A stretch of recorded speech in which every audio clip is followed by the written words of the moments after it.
You ever watched a show that's built to a climax and after it was all over just been thoroughly dissatisfied? Like the wrong person died, a bad guy got away with it, a good guy didn't get the ending he or she deserved, and it just generally felt wrong? That's actually not the problem I have with this show. If it's for my daughter, doesn't even have an ending. And after a little research, I think I know why. Now, to explain this, I need to walk you through the show's plot, so spoilers ahead. If It's For My Daughter is a mostly laid back TV series from 2009 about an adventurer named Dale in a fantasy world who stumbles on an abandoned little girl in the woods.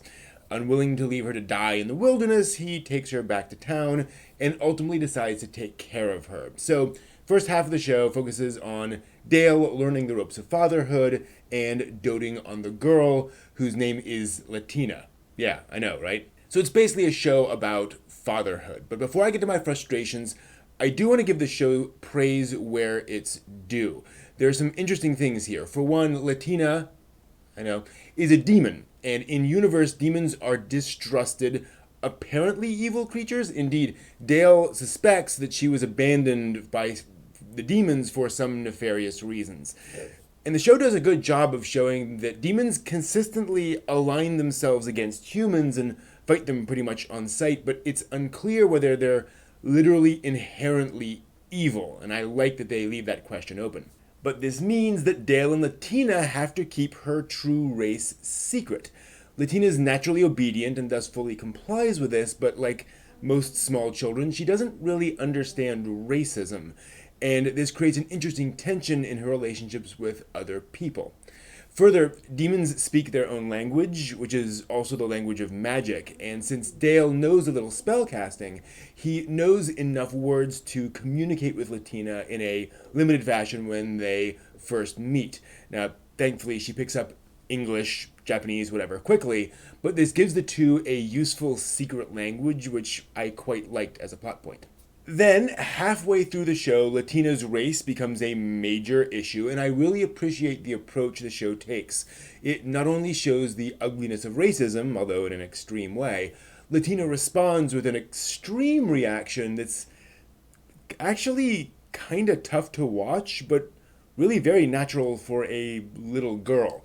And this also gives Dale a real crisis in which to ask what a father would do, and also gives him a little crowning moment of awesome. So good news there. Now, in the latter half of the show, Dale and Latina go on a trip back to the town where Dale grew up, and the show shifts to kind of world building. We see different cities in the world, and they each have their own distinct flavors, like a seaside town where they get to eat a lot of seafood, and we get to experience some local culture. Then it stops. Literally. Dale and Latina travel back to their hometown, and the show ends. Nothing about Latina's backstory with the demons, nothing about their fatherhood, nothing about that. It just stops. Now, I want you to pause and think about all the reasons why the staff might do this. And I'm not trolling. I'm not saying they were stupid to do it. I seriously want you to pause for a few moments and think about this. Okay, now there is one very common reason why staff don't give an anime series a full ending, because there's a lot more story that may not have ended yet. And sure enough, If It's For My Daughter is an ongoing series of light novels. The story literally isn't over yet.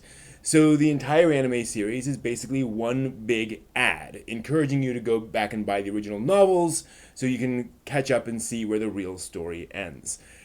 Frustrating, but I can understand that reasoning from a publisher's perspective.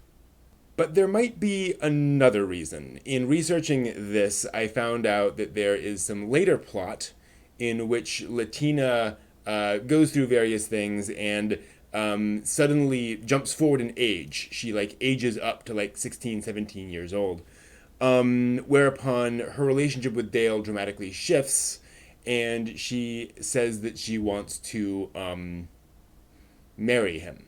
Now, I know what you're thinking, but apparently the novels really spend a lot of time building up the fact that, Dale finds this very weird, and Latina, spends a lot of time saying that, I never saw you as my father. I saw you as the adult in my life, as the, my protector, my guardian. But I never had that sort of parental view of you. Maybe you did, but I didn't really see it quite that way. Again, you were my guardian, protector, adult, but not that.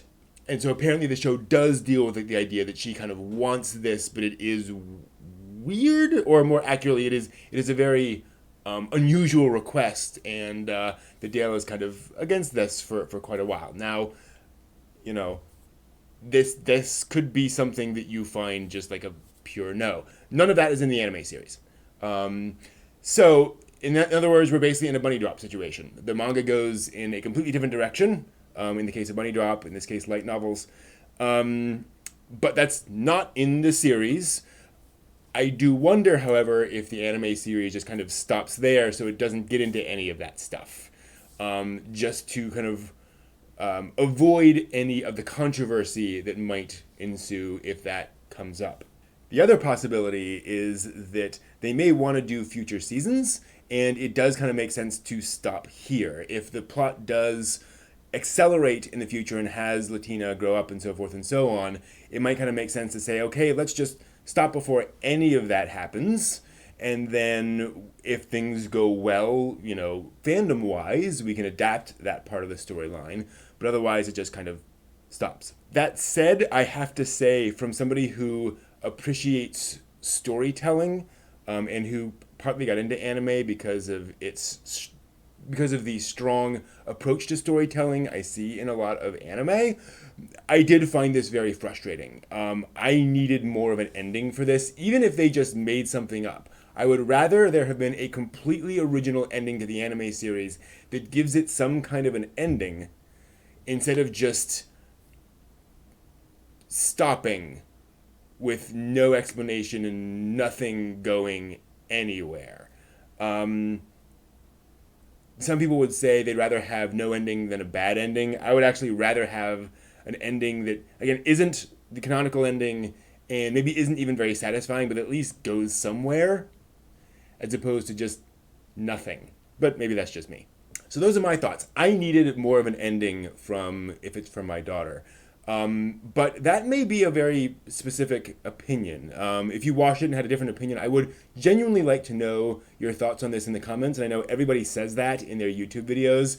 Please comment what you think about this thing. But this is one of those things that I think people do disagree about, and people have different opinions onto how much they would prefer an anime series change, given the fact that there is no ending for them to adapt, right? Like there's nothing for them to do here. They literally adapted as much of the light novels as they could, and then that's as far as they got, up to that episode 13 or 12 or whatever. Like that's where it ends.